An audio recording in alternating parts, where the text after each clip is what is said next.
Welcome back to the Social Impact Level Up podcast. This is where we blur the lines between business, nonprofit, and impact. I'm your host, Wendy V, and I'm a social impact strategist here to help you build a successful and sustainable legacy of social change. In this week's episode, we're going to hear from a social entrepreneur who has been on a journey to change the world just like you. If you are interested in social entrepreneurship, this is the place for you. Let's jump right into this week's episode.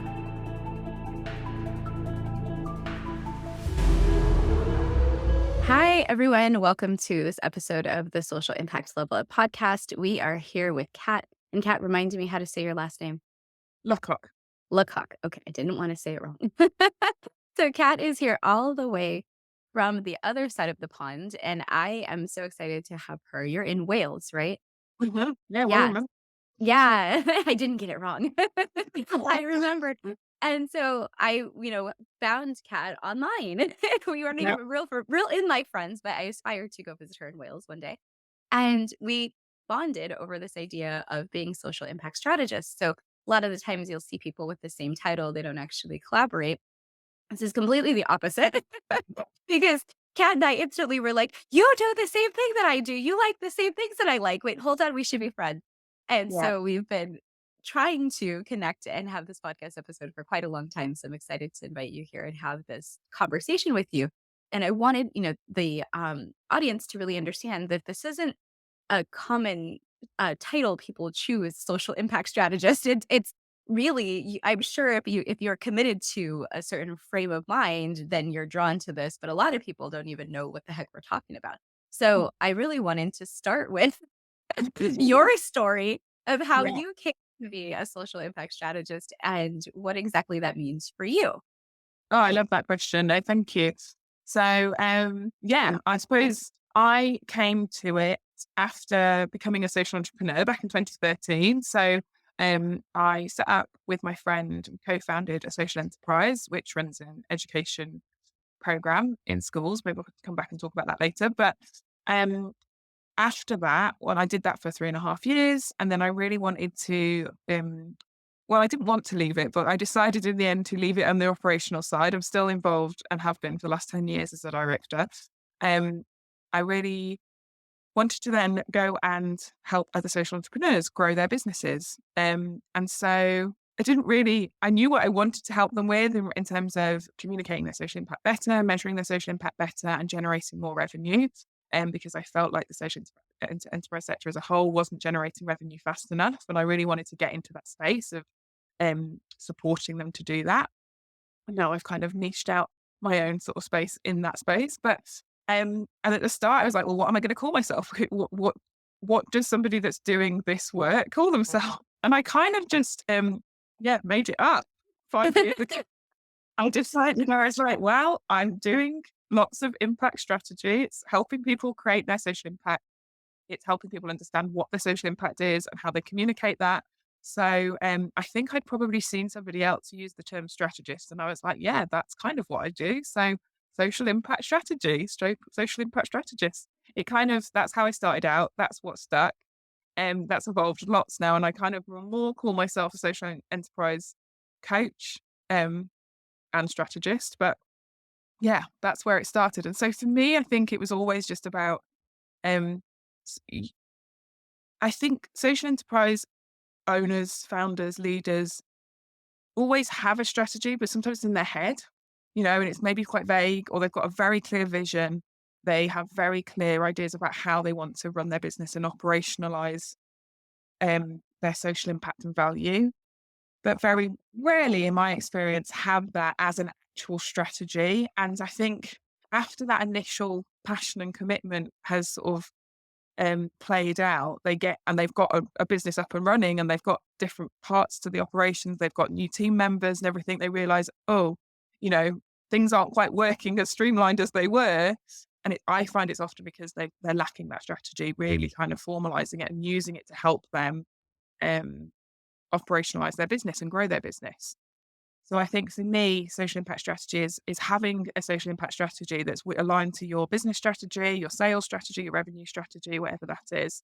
And also, the bit that I've really developed with clients is thinking about, well, you've got this vision for the social impact you want to be creating, got a plan for how you're going to create it, but what are you also doing to evaluate whether you're actually creating that impact and improving on it as well, and then reporting Yeah. on it. So yeah, Yeah. that It is, it is. that wasn't a nutshell, was it? No, it is. I mean, it's funny because I think that people who are really into social impact understand that cycle. It's just the Mm, continuous quality improvement cycle that you would yeah. do with any impact-based organization. But it's hard to do it to yourself, right? Yes. Like, it is hard, I think, when people are saying, and this is one of the reasons why people hire me as well, is like, hey, I can only do so much in the job that I have, but when I'm completely in charge and I make all of the decisions, it's a little bit different, and sometimes you do need that support. So I imagine that you've run into that also as people who were like, "Yeah, I do this for my 9 to 5, or I've done this for other people, but when I went to do it for myself, it suddenly became difficult." Have you experienced Yeah. that before too? Yeah. And I've experienced that for myself, and had to go and seek out somebody else to help me with my own business strategy, because I think when you're in it, sometimes it's just hard to get through, like, all the ideas you've got. And also, I think the hardest part I find, and I found with clients, is almost the feeling of restricting yourself by putting it down in a framework or on paper. It's like, oh, there's no, I can never change the plan if I've written it down as a plan. And like we know that's not true. Like it's a structure to work by, but it's flexible. You can evolve it, and it will change. It's not going to be as written, but some element of us that really struggles with, yeah, those are the things I'd like to do, and those are the things I know need to happen to make that, but I don't want to put it on paper because that kind of like restricts me somehow. And I think a lot of social entrepreneurs are much more free flowing and creative and spontaneous.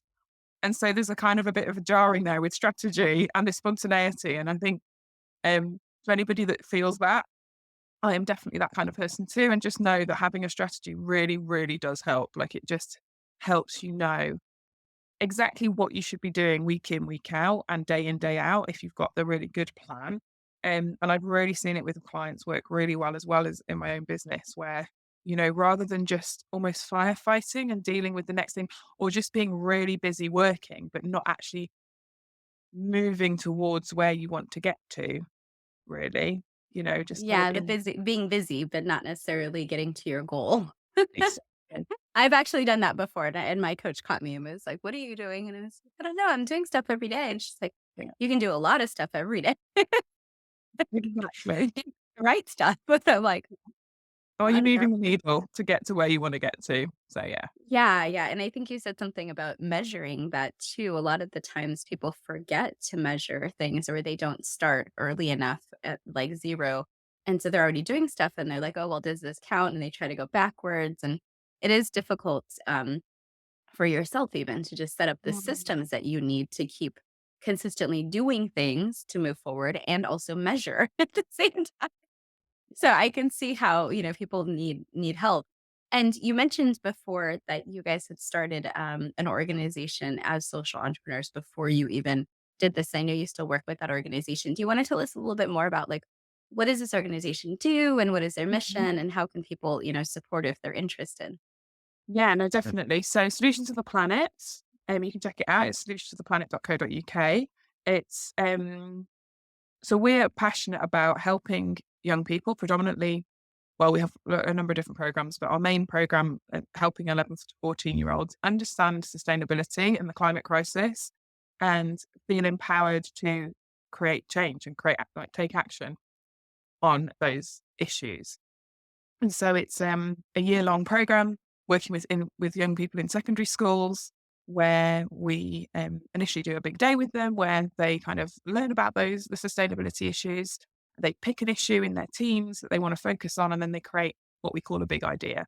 And they're supported by our business mentors throughout the academic year to progress that idea into a business plan and a presentation. And they go through various stages of our competition and presenting their big idea and developing it. So they're developing lots and lots of STEM skills and 21st century skills that they need alongside this, practical project that they've created and are inspired to create an impact around. Um, and then we have our best bit, I think, really for the young people. There's so many good bits around the program, but our finalists get to present in Parliament in summer each year to their local MPs, members of parliament, and also their families and the teachers and everything. So we have a really big celebration event there at the end of the year as well. We have other programs as well now that is around um, bringing youth voice into big corporates, so into gas and energy suppliers, and others that we're exploring at the moment. So that's another big thing for us. It's really about bringing young people and business together and recognizing that youth voice in industry. As stakeholders, as future business customers and future employers as well.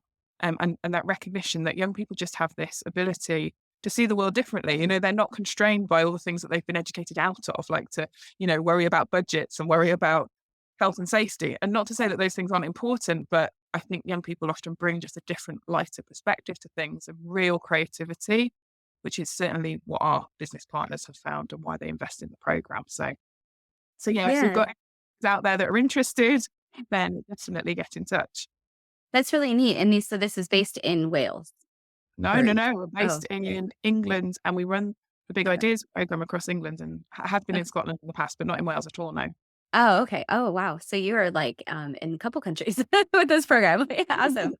That's great. And so the program when you're talking about bringing youth voice into this, I think that's a really important part that we skip a lot of the times in social impact work because we do these programs or we work with schools or we do whatever with young people and then we give them like a box for their solution or we give them Yeah, a framework or something that they have to work within and what you're kind of providing is just you're facilitating the relationship there for them to be almost unstructured once they arrive and give whatever it is they're going to contribute. And I think that's really empowering for young people to be able to come in almost like eliminating barriers for them to be able to share these ideas and get experience. And this is stuff that they can then, take to their college applications or to their job, interviews or things later. And it's such a cool skill. So do you find what kind of outcomes do you find for the youth that participate in this program? but I think the big thing is, and this is what the core program was always about, was around helping, like, give the opportunity for young people to see how their science, technology, engineering, and math skills could be applied in the real world. Mhm. And yeah, with that unstructuredness. And I think it's that for me, one of the big things is like them exploring and being creative, trying out scientific methods and things like that, but allowing for failure as well, like knowing that failure is part of that scientific and engineering approach or, and design approach. And um it's kind of allowing them to learn, fail, learn again, try something new, work as a team. There is so many different we struggle every year to kind of decide what to focus on in terms of measuring social impact because there's so many different things. But one of the big things is around creativity. Like it's allowing so much of education, I think, certainly here in the UK these days, doesn't allow for that creative thought.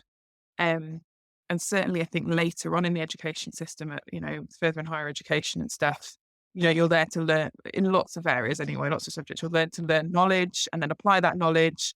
And we see it all the time, right? In a lot of our business partners have said, a lot of their graduates arrive and they just don't have any creative thought or ideas because they're trying to do everything right and like do the right thing and answer in the right way rather than being themselves and kind of, just coming up with the ideas and solutions, which increasingly, particularly around the climate crisis and all sorts of other issues that are going on, like businesses want those solutions and want sort of creative ideas and people willing to say, well, let's we try this? Like it might fail, but let's try. And so I think for us, developing young people's awareness, not only of the sustainability issues, but actually really understanding that um, different people need to be in different spaces to create the change that we need to see. Yeah, and they need to be empowered to be able to speak up. I think when you talk about young people entering into the workplace, it makes me think of when I was young and entering into the workplace. I certainly didn't think there was any voice that I could have, like there was no Mhm. agency there for me. And then when I would speak up, it was often kind of like, "Oh, you're so naive, you don't know how this works, or you don't know this field, or you're not prepared." Clearly that comment means you're not prepared to XYZ, just all of the different things that come with ageism. And it's interesting because if we look at the definition of ageism, it actually only applies to people in their older phases of Yeah. life and not the other way. And I always say, "Oh no." we Yeah. do a really bad job empowering young people to come up with solutions or to voice their, whatever their thoughts are in an open forum. And Mhm. so, it takes years before people get comfortable with that kind of stuff. But imagine how much we're missing out on, 10 years of someone's, thoughts that could have be out in the world, and we're just not giving them the space. And so what you're saying is, let's provide the vehicle for people to have this space and come up with the solutions. And even if there is failure there, or there's other things that come later, let's not worry about that and taper taper before we actually do something. Yeah, no, definitely. And as a coach now, I see it all the time, people who haven't used their or have thought and learned that using their voice isn't a possibility or shouldn't be a thing or it needs to be quieted down and all of those things. So yeah, definitely. I think it's so important that we're nurturing that and empowering young people to be for the Yeah. level they're becoming as well. Yeah, and I think you're right with the coaching piece too, because I do both the coaching and the consulting like you do, and it's really hard when you have people who have been trained that they're subscribing to somebody else's thoughts, or they're somebody else's mission or someone else's Yeah. expectations, and then when they come and try to say, "Oh, I'm going to do my own thing," there's all kinds of barriers to making decisions, committing to what you've decided, like you were saying, strategic planning and then following a plan and then altering a plan if needed. Like all of those Yeah. things come up if you're not used to using your voice and your own thoughts and your own creativity and originality. So I think sometimes, we might have learned that young and then carried it with us later. I don't know if you've seen that too. Right. Yeah. I've seen that in my journey. Yeah. No, absolutely. And yeah, but we have to change all that and that's the impact we can make, I think, for a whole generation of people. So yeah. Well, it sounds like you're an awesome coach. I'm excited. Thank Yeah. you. And so with what you're doing now, you said you had niched down within the social impact sort of space. And I know that I've been following you because you are working on specifically sales, Mhm. and that which I'm interested in learning. So I think other people might be interested in hearing about that too. Can you say like how did you decide to niche down, and then what you arrived at sales as the aspect that you wanted to focus on? Like how did that look for you? And then what are you helping people with? Well, it wasn't a natural process for me, I think, finding that actually sales was the thing I needed to help people with. Um, so I think on my journey of, like I said, starting out in terms of helping people think about how they communicate their impact better so that they could secure more. I thought initially more grant funding because that was my background. Like I just thought like if you're, that was what I knew. If you are able to communicate the difference you're going to make for a funder or, for the people that you're benefiting, obviously, you're more likely to be successful with those grant funding applications. And I then experienced through Solutions to the Planet how, in a similar way, doing that with corporate partners, because we were very keen to um, sell our programs to them, I then buy it in as a service rather than ask for sponsorship. Um, but it was similar in a similar way. Like it wasn't just about communicating our social impact, but actually matching our social impact to their needs as a client.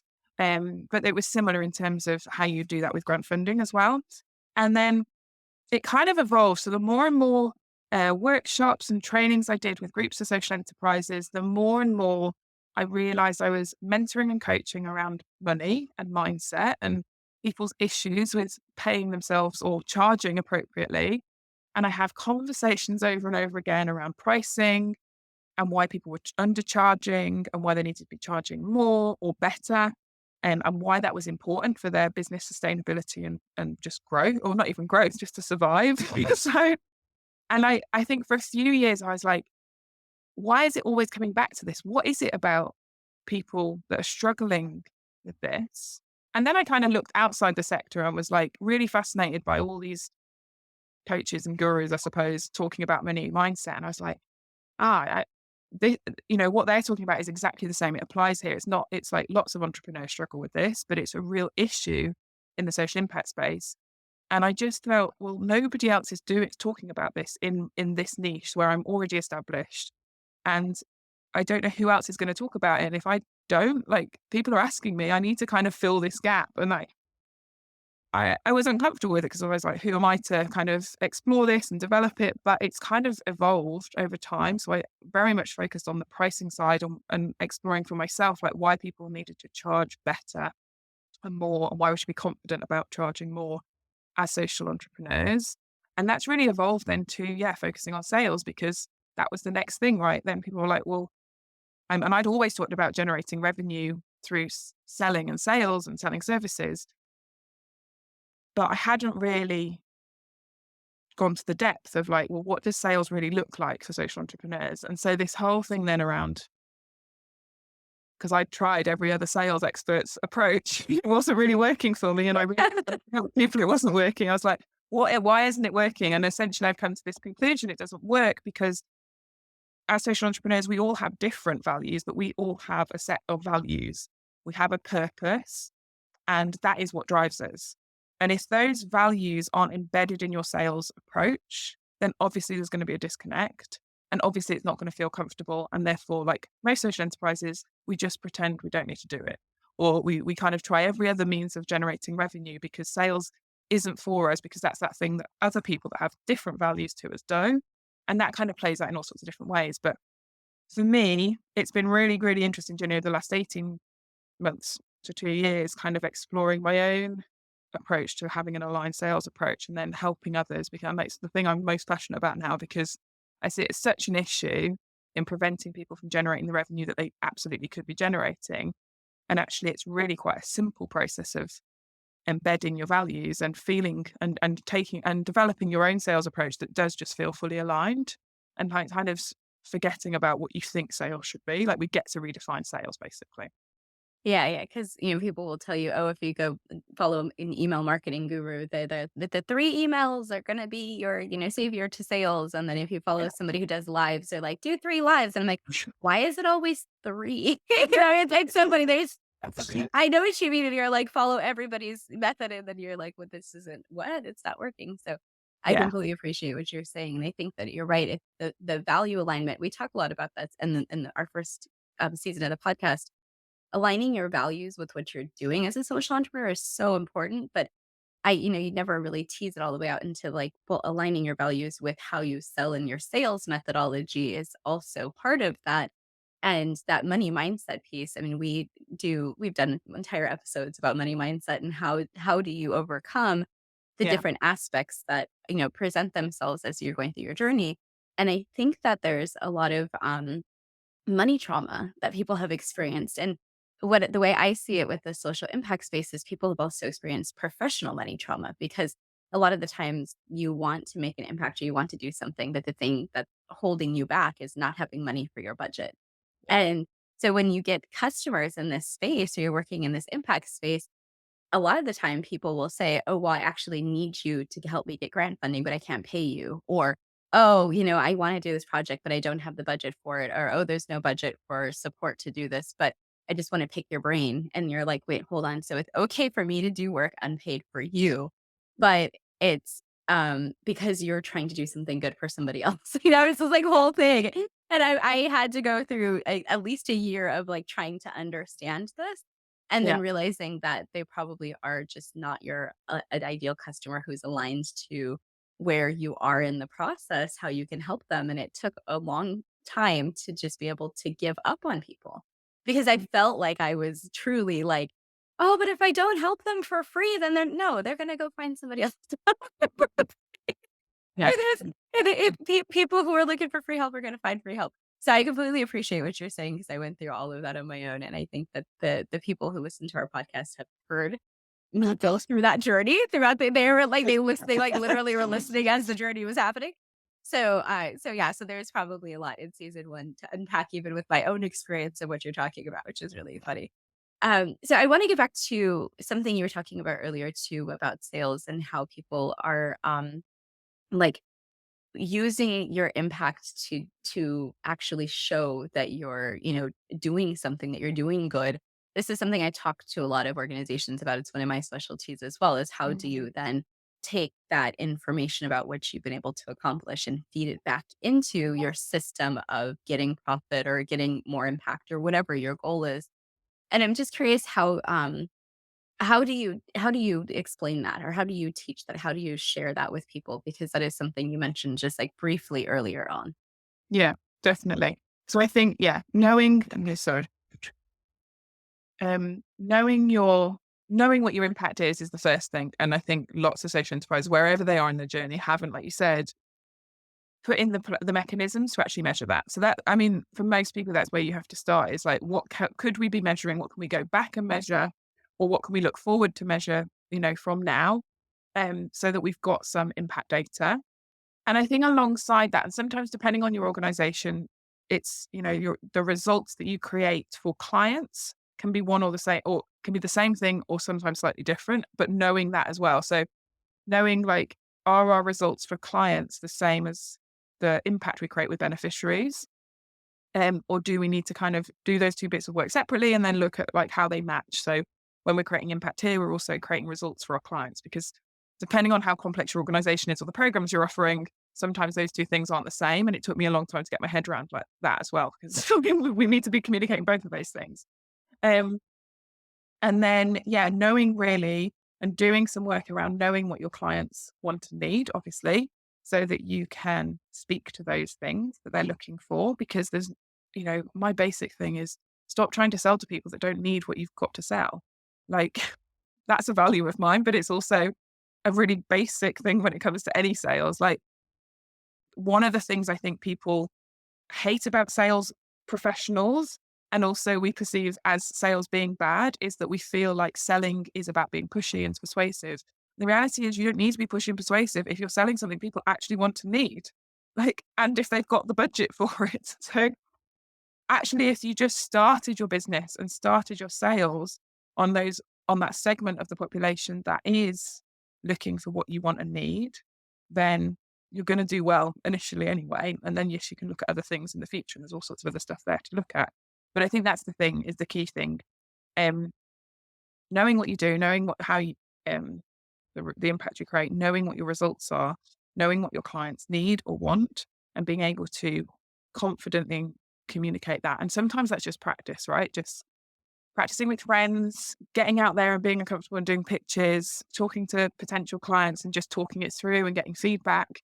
Um, because it's just like anything that you have to say over and over again. It's just getting really comfortable with it, trying out different ways that it works best for you to communicate it, and seeing which bits really resonate with people. And also, I think the key thing to remember is, for some people, it's just not going to hit home. And that it's not because you're doing it wrong. It's just they're not interested, like, and that's okay. And the more you can, rather than like, uh, upset yourself around, oh, what was it that I did wrong, that like, just learn to recognize when people don't get it and move on quicker. Because actually, so much time I've seen is wasted trying to like, learn better approaches, or trying a different marketing and sales technique to convince somebody, rather than just moving on and finding the next person or organization. Yeah, I know exactly what you're talking about, because I think it's difficult sometimes when you're trying to convince people of anything. I once I realize that that's what's happening, I'm usually like, "Okay, I don't have time for this.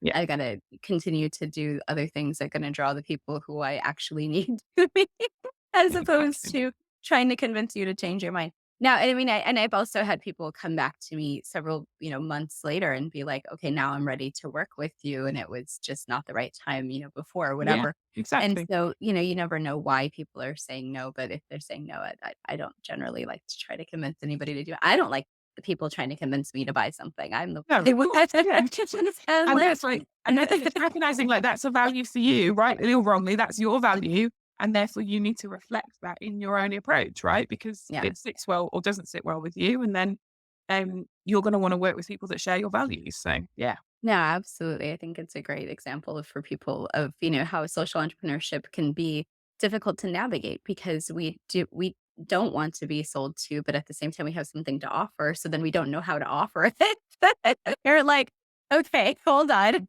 Yeah. But we see all these other people selling like a book about how to use a whisk, and they're, making $1 million, and you're like, this person is literally using a kitchen utensil and making $1 million on a teachable course. And Yeah. how are you not able to do that to, give a solution to save the world, right? Yeah. Exactly. It's Yeah. really kind of ironic. But I also think that, as social entrepreneurs, people who have a passion, like you mentioned, that they're really passionate about, they will, and I included, I say they, but also mean me, will, um, give up things to follow that passion. So if it's like, oh, there's not a whole lot of profit to be made here, but I get to help somebody. Oh, I'm really excited about helping somebody. So I'm going to spend the time to do it rather than saying, like, maybe I should continue to look for another customer that, Yeah. is more closely aligned monetarily to my goals. Right. And so I think even I hear this in my clients too, that people are happy to give up things if it allows them to like help somebody else or to help a cause or to do something Yeah. good.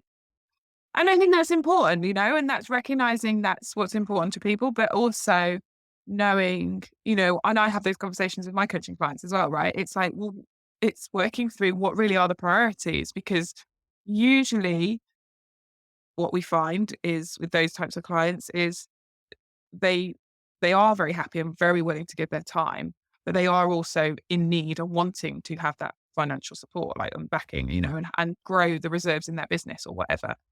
And it's just that that's less well practiced. It's not as comfortable for them. They don't really know what they do. It doesn't give them that quick sense of gratification or, speak to what they think is the right thing to be doing because of all that shame and trauma around money potentially.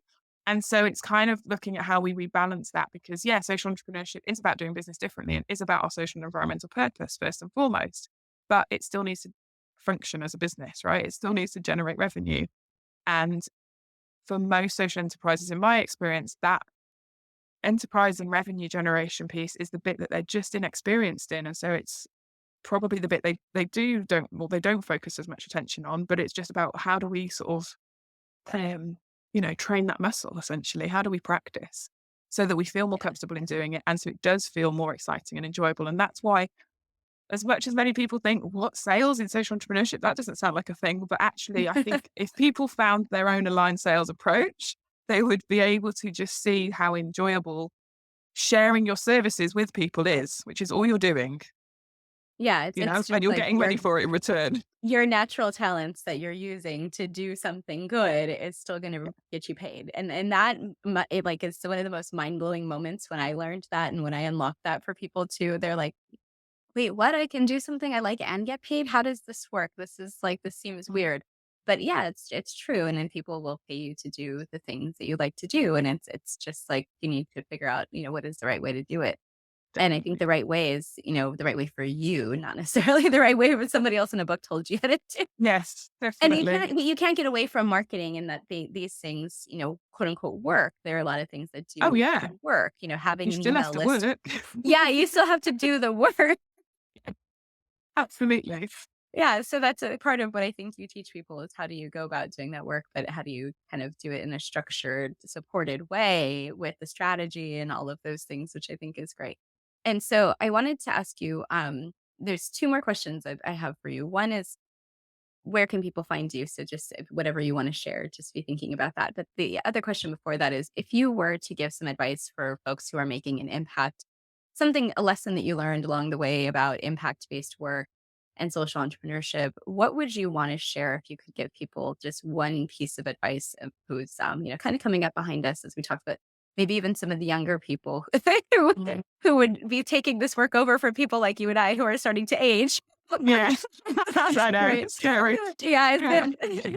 Yeah. So I think if I can, I'll share two things. One is um to like be wildly passionate. Like that's the best thing about, you and like what I love about the sector is incredibly inspiring and aspirational people who want to create big change in the world. Like that's great.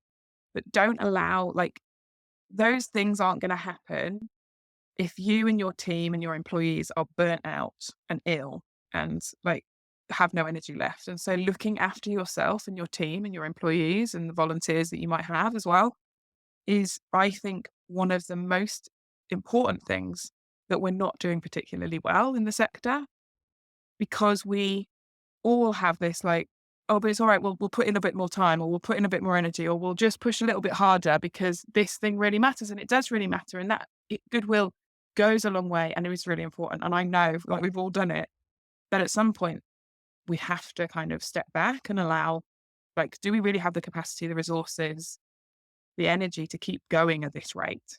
Because actually, if we think about, for me anyway, if I then think about, you know, our alignment to how I want to see the planet regenerate and stuff, all of that stuff, that's ingrained in how we've been brought up and our society functions, and it's not sustainable. So that's my first thing, is like really, really look at how are we really radically changing how organizations operate to support people to be their best selves and to really flourish in employment, rather than constantly being trying to like do the best thing and the next thing and stuff. Um, this would happen. I'd forget the other thing I wanted to mention. Well, I'll respond and then you can think about Okay. the next thing. But I think that you're right. I wrote in a book chapter I released earlier in the year exactly about that. It's like, we are working so hard for someone else's mission and doing, all the things. And it's always like one more, one more, one more. But we don't take the time for ourselves to like repackage our life in a way that our well-being is first. And we are not taught to stop before burnout. We're actually, like, usually pushed all the way till it happens, and Yeah. then the consequences is what we, like, deal with, and then we decide to change after we see the consequences, and it's not until that part we actually kick over into that part. So I think what I hear you're saying is we're very aligned with what I say is, let's figure out how to change the infrastructure of the systems that and the expectations of the places where it's really built for people to thrive, whether they're being served or whether they work there and are serving. It doesn't matter. Both ends are important. And sometimes we forget the people who are working there in order to really help the other folks thrive. And so it's kind of like this, vicious cycle where we're like, okay, let's work ourselves into oblivion and never replenish. But you can't continue to serve others if you don't refill yourself. So you have to change something. And it's not only on a personal level, it's also the organizational level. And I think that's really, very similar to what you're talking about. Yeah, and I think that is a huge part of the social impact piece we have to do as well. Like that is social change, changing the way that we work and operate organizations for the people that are in it. So I'm glad it resonated. Yeah, I'm not sure. I'm glad it made sense to you and resonated. It does. The other thing Yeah. I think linked to that then around this sort of this self-sacrifice, I suppose, mentality is this issue about money and pricing and like making sure, have you got the right revenue model for your business to sustain you and the people that are in it working for you? And so that you've got the capacity to operate that model that we've just talked about. Because all too often I see people burning out, leaving the sector, giving up on their mission because they just never really focused in on like, well, how do we generate enough revenue to make this mission a reality? And I think that's always been my kind of purpose. It's like so many organizations, so many people have got incredible organizations doing incredible work. They never focus on that revenue stuff, which has to happen in order for these great organizations to not only survive, but thrive. Yeah, yeah, no, I agree. And I think it's always about when you're doing the work and you think you have something and it doesn't work, then you see the disappointed and you do want to quit. I think that's something that I've seen in clients every step of the way, even as early as the vision. Yeah. Like, it's really hard to figure out my vision. I want to quit. And so there's always this thing that exactly what you said for social entrepreneurs. When you quit, then there's a consequence. Like something doesn't get done. And I had somebody explain it to me really recently in a way that resonated really well, and it might resonate with you as well. It was like maybe we're all here to serve a certain number of people and to reach a certain capacity to create change. Yeah. And if we keep ourselves small, then we only reach 100, 200, or whatever. But as we allow ourselves to flourish and we continue with that journey and our passion, then we can eventually reach those bigger groups or make a bigger impact and really have that ripple effect that we're looking for. But if you stop somewhere before you cut yourself short, you're never going to really be able to get to that bigger potential. And so I hear a lot of that in what you're saying as well. Yeah, no, definitely. I think it's exactly that. It's just so important. So please Yeah. don't do that. Please look So at your revenue model. don't stop is like, yeah, Don't stop. just don't stop because your revenue model's not working, is what Kat said. Yeah, just So come yeah. to me or Wendy. Yeah, I We'll know. sort Well, it out. definitely. Yeah, there'll be some help somewhere, right? And I think that some people too have to get over the mindset of I can do everything myself and to Yes. really be able to say, no, I do want to hire a coach. I do want to make this investment in myself. I don't know what's going on here. And I think somebody else could possibly bring clarity to it. So I appreciate that too, that point because people sometimes are afraid of coaching or they think it's like Yeah. this weird, like woo-woo thing. It's not, guys. It's really basic and straightforward. It's like a lot of conversations and maybe some homework. Yeah. But yeah, some classes, but it's not going to be super hard. But sometimes you do as a coach push people to places they're uncomfortable with, Of and you have course. to Yeah, do it. I of think that course. that also has a little tinge of fear in there. So I wanted to hear from you, and before we go, just because the people might be really interested in what you do, how can people best connect to you or find you if they are looking for support? And then what kinds of offerings do you have that people might be able to take advantage of? Brilliant. Thank you. So yeah, best places to reach out to me are either on LinkedIn, where I'm Kat Luckock, Luckock, or on Instagram, where I'm also Kat Luckock coaching. Um, and then probably, yeah, we've talked about my one-to-one coaching a little bit, but if you're really interested in the aligned sales method and creating your own aligned sales approach, then I have a wonderful mastermind, which is where I both teach you ways of like rethinking how your sales can work for you in your organization, but also coaching you through group coaching and support so that you can actually get that implemented within 4 months. So the mastermind is 4 months. I have open enrollment, so you join and work at your own pace throughout that 4 months. And it And so I was works going to around, ask, so it's yeah, open throughout the year, yeah, but the duration is 4 months. it's 4 months. Yeah. So people work through that at their own rate and get that support for 4 months. So yeah, if you're interested in that, just reach out to me and I can send you some more information. Yeah, and I'll put your links in the show notes so that way people Amazing. can access your website and your Instagram and your LinkedIn that you talked about. And we met on LinkedIn, I mean, on Yeah. Instagram, but we then Yeah. clicked on LinkedIn and shared newsletters and are doing all kinds of fun stuff. So follow us in all the places and you might see even me and Kat collaborate further Yeah, in other definitely. other venues as well besides the podcasts that we both have. And now you also have a podcast, right? I do, yeah, the what's it called? The Creating Social Impact podcast. So yeah, we're on Spotify and Apple Podcasts and probably some other platforms as well. So check it out there. Yeah, so if people are interested in podcasts and you want to hear more from Kat and hear what she has to say on her own podcast, make sure you follow that. It's Creating Social Impact Podcast, right? And it's available Yes. on all the major platforms to go over and find that as well. All right. Thanks, Kat, for being here. It's been so wonderful to have you. I know we were just like, let's just chat. We went all over the place, but I think it's been really Good. helpful. We can stick on the topics and, all of the things that we talk about here about sustainability and impact and how do you as a social entrepreneur navigate this change in how we're trying to do business? Because I think the other thing that we didn't mention was that the more that we can build social business, it's a completely different sector and different way to think about business. And creating an impact is going to be bigger if we can get more people to join us. So the more we can support, the more we can help people not decide to not follow their passion and really, with Kat's kind of support, my support, whoever you reach out to, that's what we're here to do is just make sure that you guys continue to work forward and social entrepreneurship is going to grow. So Mm. I'm excited to hear that you're here to help and everybody else who can access that help can reach out. I'll put your info in the show notes and we'll be connected on other platforms as well. So thanks everyone for being here today for this episode. It's been great to have Kat with us. And you can reach her in any of the ways that she mentioned, but also if you just need to DM one of us, I'll make sure that you get to Kat. Brilliant. Thank All you, right. Wendy. It's Yeah, been no great. worries. It's been great. All right. Bye, Kat. Take care. Thank you so much. Bye. Thank you.